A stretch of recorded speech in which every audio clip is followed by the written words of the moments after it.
The Raffle, by John Frost, A.M. From the Gift, A Christmas and New Year's Present, 1842.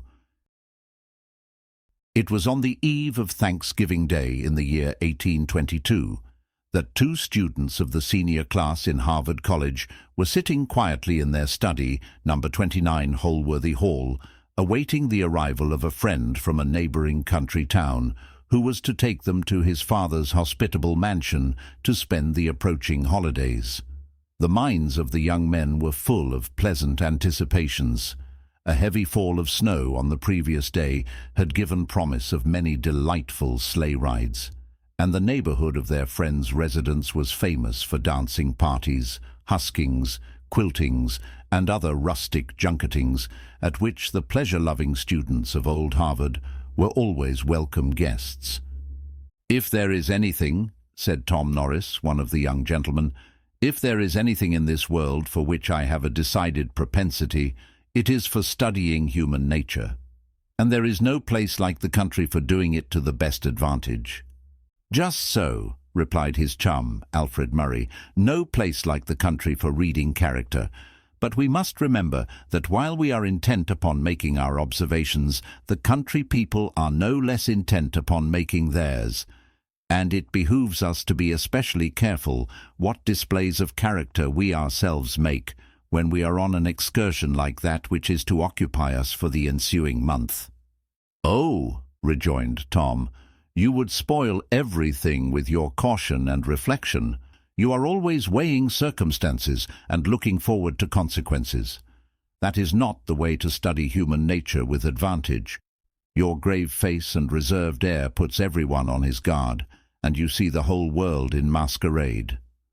Now my way is to plunge at once in medias res, to take an active part in everything that is going forward, to sympathize with every feeling of the moment, to make myself to all intents and purposes one of the people as long as I mix with them. As a necessary consequence, this frankness and unreserve draws out those with whom I associate during the vacation. And when I return to my books, I bring home abundant materials for the study and reflection, which would have been entirely out of time and out of place too, while I was on my excursion." "Very well," said Alfred, "everyone to his fancy.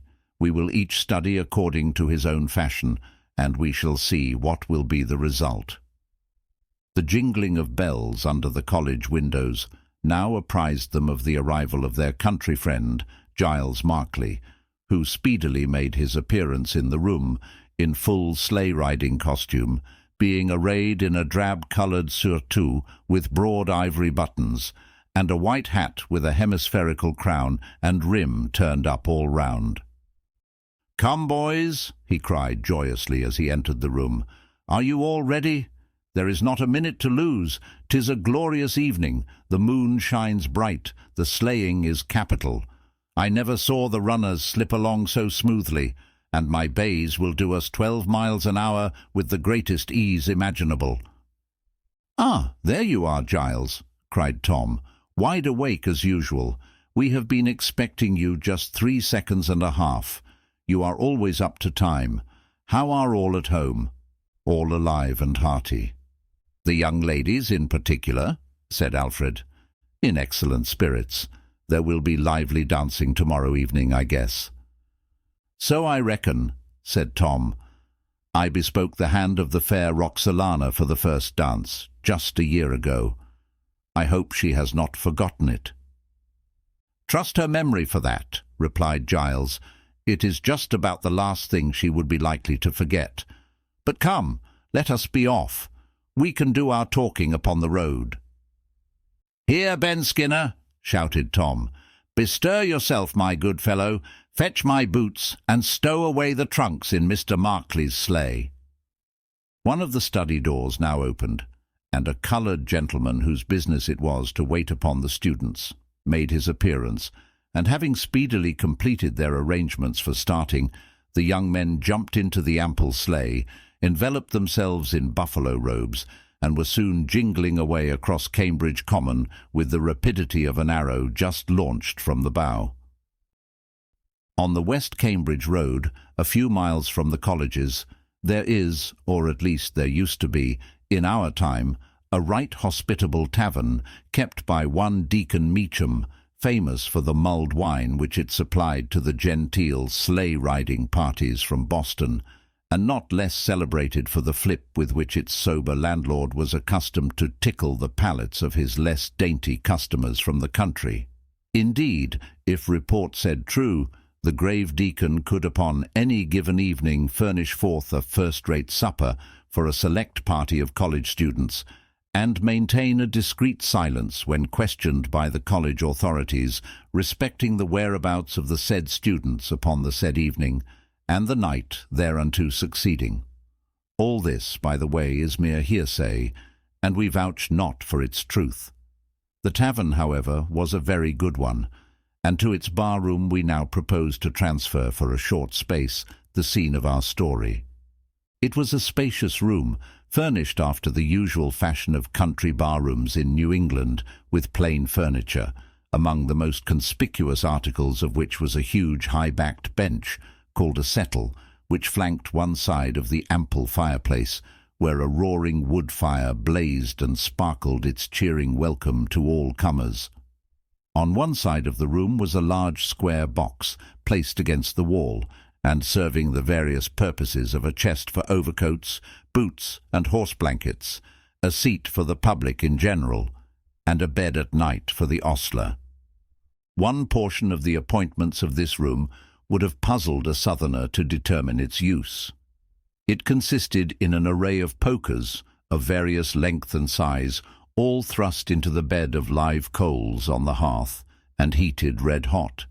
These were in readiness for instant use whenever a sleigh-load of customers should suddenly make their appearance at the door and demand a supply of the favourite beverage denominated flip, which, if the impression left upon our memory from having been once poisoned with it be correct, consisted in a compound of spirit, small beer, and sugar, mixed in a large mug, into which, when the landlord, with all due ceremony and mystery, had measured and stirred the ingredients, he incontinently thrust the hot poker, thereby causing a foaming, hissing, and sputtering, very delectable to the sturdy farmers from the hill country, but the sure harbinger of headache and nausea to the luckless student who might have the hardihood to imbibe such a villainous potation.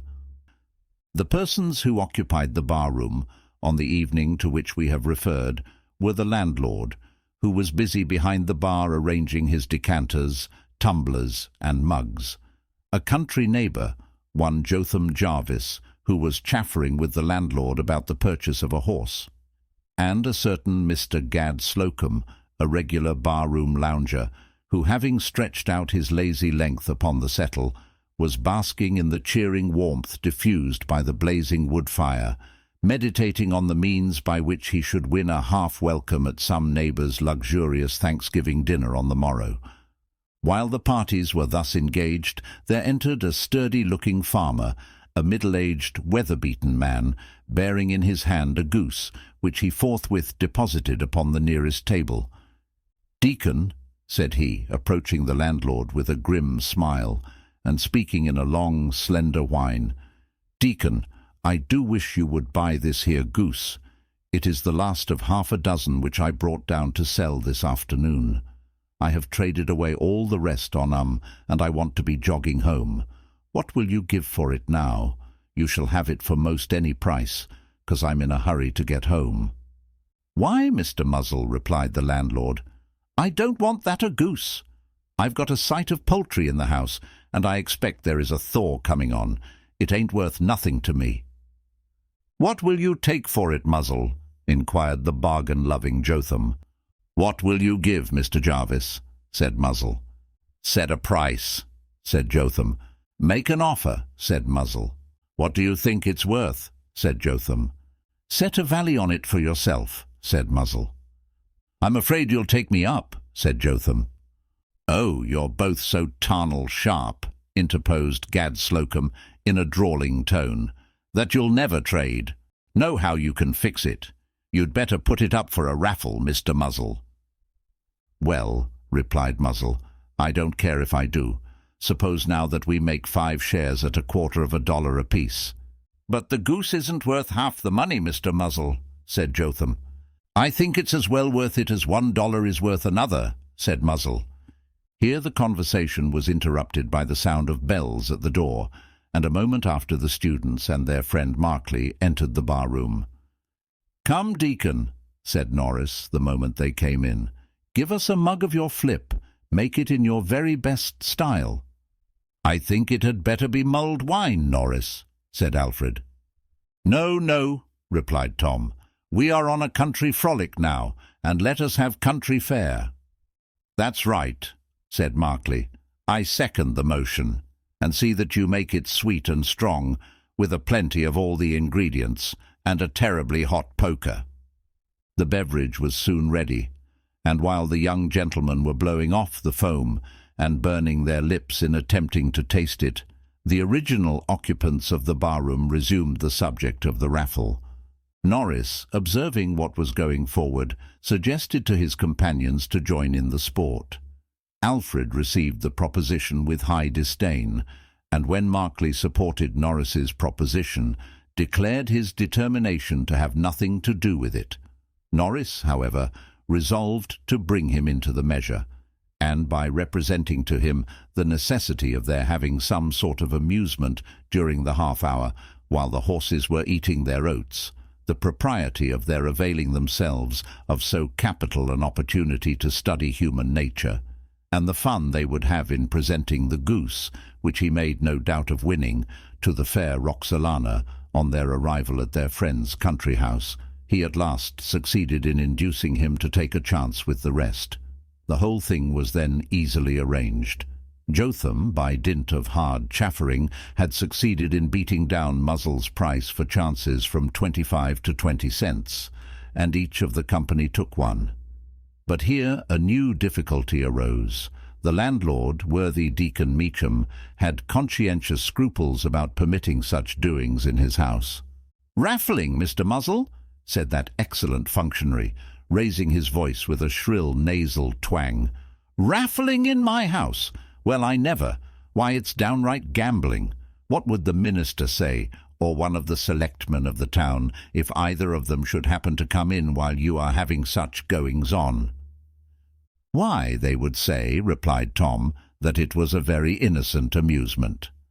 "Aye," chimed in Markley, "and excellent sport, too." "Sartainly," said Jotham, "and moreover, it gives Mr. Muzzle an excellent market and cash down for his goose." "Besides," added Slocum, "the winner, of course, will treat, and there will be another mug or two of flip wanted." This last argument seemed to pose the worthy deacon not a little, and Jotham, who knew precisely the sort of casuistry to apply to such a case of conscience, at last persuaded the deacon, to whom the public scandal of the proceeding was its most offensive feature, to allow them the use of a small room, a sort of private sanctum of his own, behind the bar-room, where they could conduct the interesting and important business of the raffle without fear of interruption from the stern puritanism of the village police. To this room, accordingly, the whole party adjourned. It had no furniture but an empty barrel which had been used for holding corn. This was placed in the middle of the apartment and covered with a board, and upon it the goose was solemnly laid out while the tickets were prepared. The group, while the business of drawing was proceeding, would have furnished an excellent subject for the humorous pencil of Mount.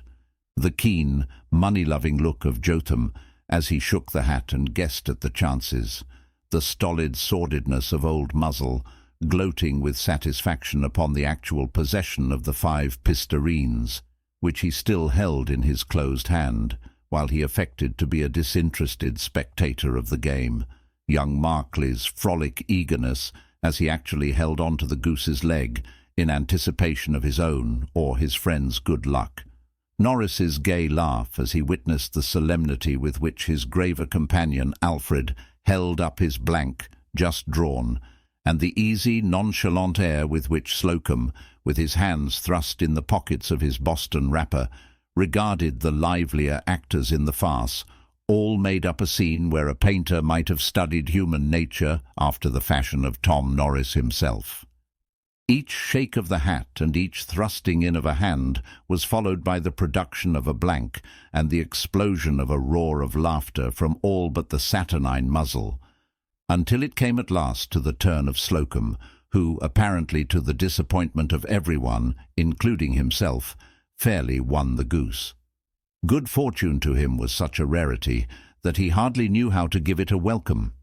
He, however, very deliberately took up the goose and followed the rest of the company into the bar-room, and while the students and Markley were drinking a second mug of flip, he began to bargain with the landlord for the sale of his prize. "What will you give for it, Deacon?" "Half $1, replied Meacham. "Say 3/4, Deacon, and you shall have it." "Very well," replied the landlord, and taking the goose, he hung it up behind the bar. Slocum held out his hand to receive the money, but the landlord, instead of giving him the cash, quietly remarked that he would pass it to his credit on account of the old score. At this moment, Muzzle, who was leaving the room, turned round, and bowing with great formality towards the bar, said in a very emphatic tone, "Goodbye." "Ah, are you going, Mr. Muzzle?" said the landlord. "Well, if you must go, good evening to you." "Oh," said Muzzle, "it was not you I was bidding goodbye to. It was the old gander. He has been in my family now these 20 years, come next April, and I could not have the heart to leave him without saying goodbye." And the facetious Mr. Muzzle thereupon incontinently took his departure, leaving all the company but the landlord in a perfect roar of laughter at this winding up of the frolic. If the space allotted to me would permit, I would follow our young friends to the residence of Markley and describe the Thanksgiving revels, the sleigh rides, the junketings, and other merry doings which lasted through the long winter vacations. And this should constitute the middle of this veracious history, which, according to the requisition of Dionysius of Halicarnassus, was originally designed to have a beginning, a middle, and an end. But I am constrained to dispense with the second portion, and come at once to the conclusion. The incident which took place at the inn was often referred to by Norris and Murray during the remainder of their residence at Cambridge, and always with directly opposite opinions. Norris maintaining that the whole affair an excellent joke, and well worth the time and money it had cost, and Murray insisting that it was a mighty foolish piece of business, altogether unworthy the dignity and importance which should always attach to students in a venerable seat of learning. And he used to descant very gravely on the folly of uncertain speculations, which, he said, he had learned to eschew from that time forth, and he felicitated himself not a little on having learned the folly of such speculations at the cost of only 20 cents.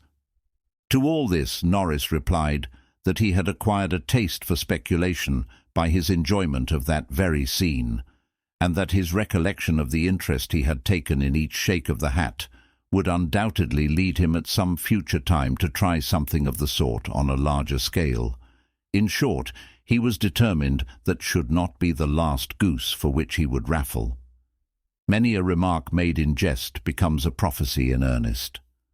Both the young men studied law, inherited fortunes, married, and settled down quietly for life in a certain great city of the South. Murray's maxim was, "Safe bind, safe find," and Norris's was, "Nothing venture, nothing have." For many years they both went on prosperously enough, but at last it was their destiny to witness the gradual development of one of those periodical epidemics which regularly visit our happy and enlightened country, when all classes of people become infected with an inordinate desire to become suddenly rich. One day, during the height of the disease, our friends dined together at the country seat of Murray. While they were quietly sipping their wine after dinner, the conversation, as it sometimes happens on such occasions in our country, took a turn towards business and money matters. "That was a grand speculation of Jones's last week," said Norris. "I understand he cleared $60,000 on the Pearl Street property in about 10 days' time."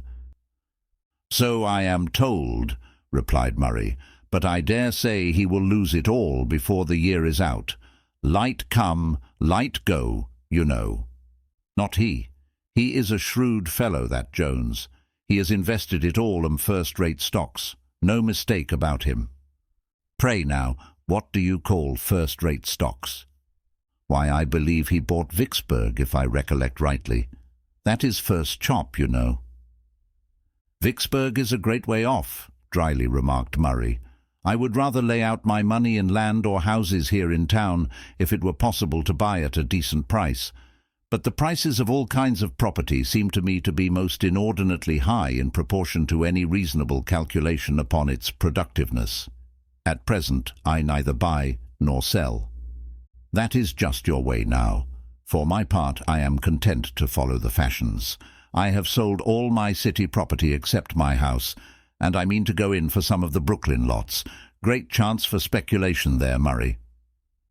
"Go in?" "Why, Norris, you astonish me. You speak of going into a speculation that may ruin you, with as much nonchalance as if you were talking of going into Delmonico's to take an ice cream. Is it possible that you too are seized with this rage for speculation?" "There you go again, Murray. What an old square toes you are. I have considered the matter well. I know that the property I am about to purchase will advance in price, so that I shall be able to realize $100,000 on the operation. Suppose it should fail? Suppose the whole of this great bubble of speculation with which the country is now dazzled should suddenly burst? Where will you be then?" "It will not burst before I sell out and realize my profits." "That is a problem. We shall see what the solution will prove. I would not risk 20 cents on such a venture." "That is just the price of our old raffle tickets," replied Norris, laughing gaily. "Just so, and you are raffling for a goose." "Which I will win. Peradventure you may lose." And so the friends parted. In 3 days Norris made his grand purchase. In 3 weeks the terrible commercial reverses of 1837 commenced.